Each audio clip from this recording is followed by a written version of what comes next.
Us those numbers. I'm joined right now by two members of Congress who have had an opportunity on both sides of the aisle to listen to the numbers and, of course, listen to the president speak right now from France this morning at a town hall meeting. Republican California Congressman Brian Bilbray and Democratic Pennsylvania Congressman Joe Sestak. Gentlemen, thanks for being here. Good to be here.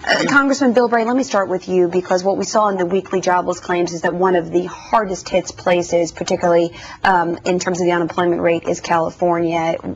Easily, in some cases, double digits. How ugly are these numbers? Well, they're very ugly. I think you're looking at a situation where you're not only seeing the compounding of unemployment because of a lot of things that have happened outside of the state, but just the expenses, things like energy being so expensive there, things like the regulatory problems we have in California that's unique to California much more than the rest of the country, and the fact that we were a powerhouse. We were an economic powerhouse with high tech, biotech, and all of those are going very soft right now because there's a lot of concern with not only those job providers but with the investors that keep those jobs going, that now though investment may not be a thing you want to do in the United States, especially in California, where we just saw announcement of a huge tax increase across the board. Congressman Sestak, when you look at the markets, we're showing people what's happening with the markets, and people at home are going to think this is odd, that the markets are rallying on what's a very unhappy, ugly number. When the Federal Reserve Bank predicts an 8.8% unemployment rate at the end of the year, and we're at 8.5% in April, clearly they're going to have to review some of those estimates. Pennsylvania, what's happened there? What we've seen in Pennsylvania, it's been a little slower than elsewhere in the country, but now it's been keeping steady rate over the last 4 months. Our sectors tended to be health and education, and although those went down, they tend to be more stable in any type of recession because education continues and health does. All that said, I believe that the psychology of the market is more focused upon what the Federal Reserve and the TALF program is doing of getting credit going again. We met with Mr. Bernanke, about 9 of us last week. He made it very clear that now that we've gone into the markets in the past week to actually go and purchase those types of loans that small businesses are making, that the consumers and the auto loans, it was wildly successful now. And so what you're seeing is the market is more responsive to get the mother milk of our economy, credit, getting going again. These numbers were not unexpected. In fact, they're better than private economists predicted at $750,000 unemployed. Yeah. But by the end of this year, all economists know we're going to be about 9.5 to 10% unemployment. Only now, in the last week or two, have the tax cuts that was in the economic stimulus bill been given to people. So you'll see retail beginning to come up again. Congressman Bilbray, here's the thing.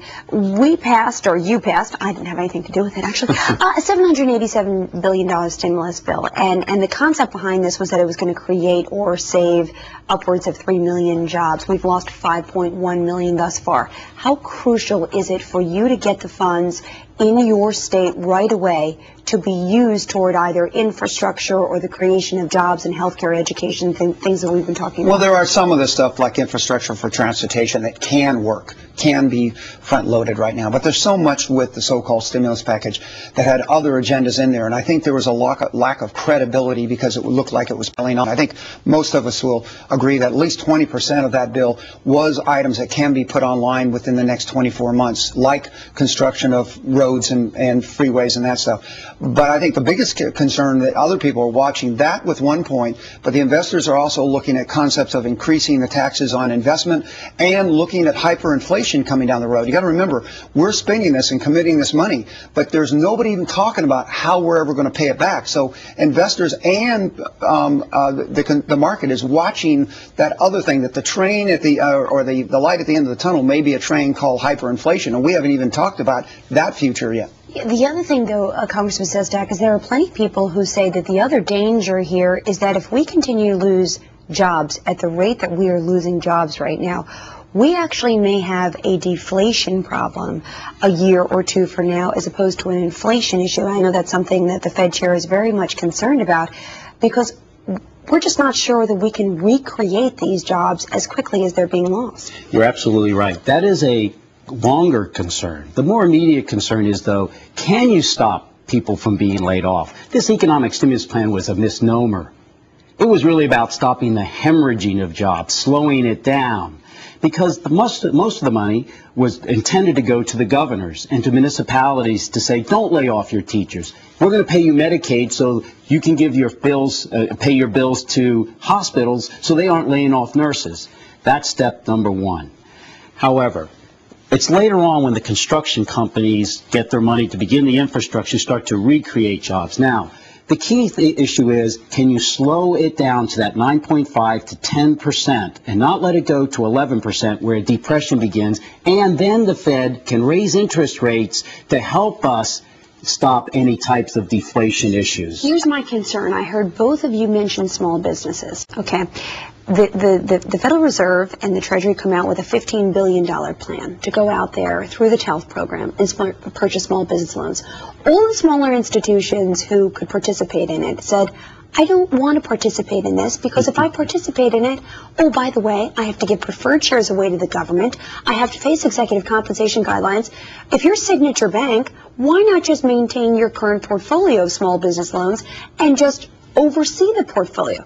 So here it is. We lost 754,000 according to the ADP private sector number.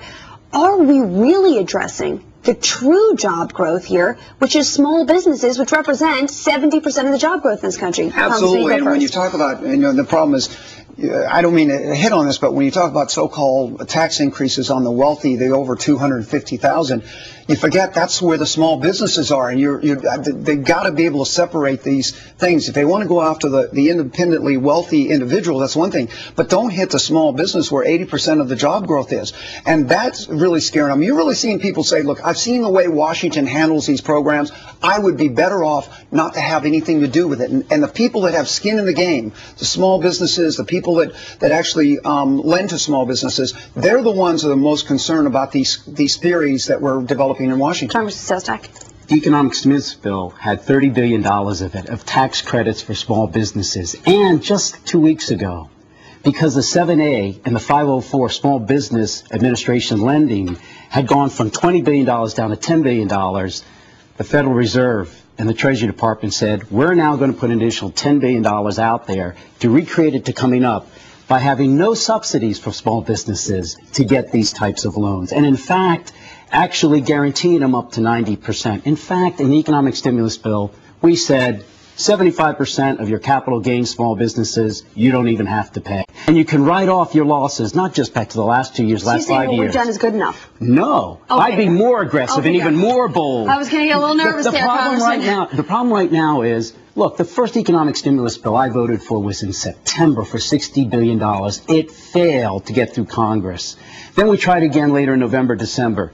The policymakers have not been bold and aggressive enough because the only global haven that's AAA rated as an investor is the U.S. government. Do I like us doing this? No. But it's a necessary evil to get us out of this as quickly as possible. And then we need to turn, as Brian well pointed out, to addressing our long-term structural, systemic problems we have with the mandatory spending and all. And by the way, I voted against that because he made a very good point. I don't think you can penalize these small businesses by saying all of you are going to be restricted in your compensation and all, and I voted against that. Congressman, gentlemen, I want to thank you so much. Unfortunately, we have to leave it there. Congressman Bilbray, Congressman Sestak, you guys raised such great points, and thanks for sticking around for the jobs numbers. We appreciate it. All right, I want to bring in my next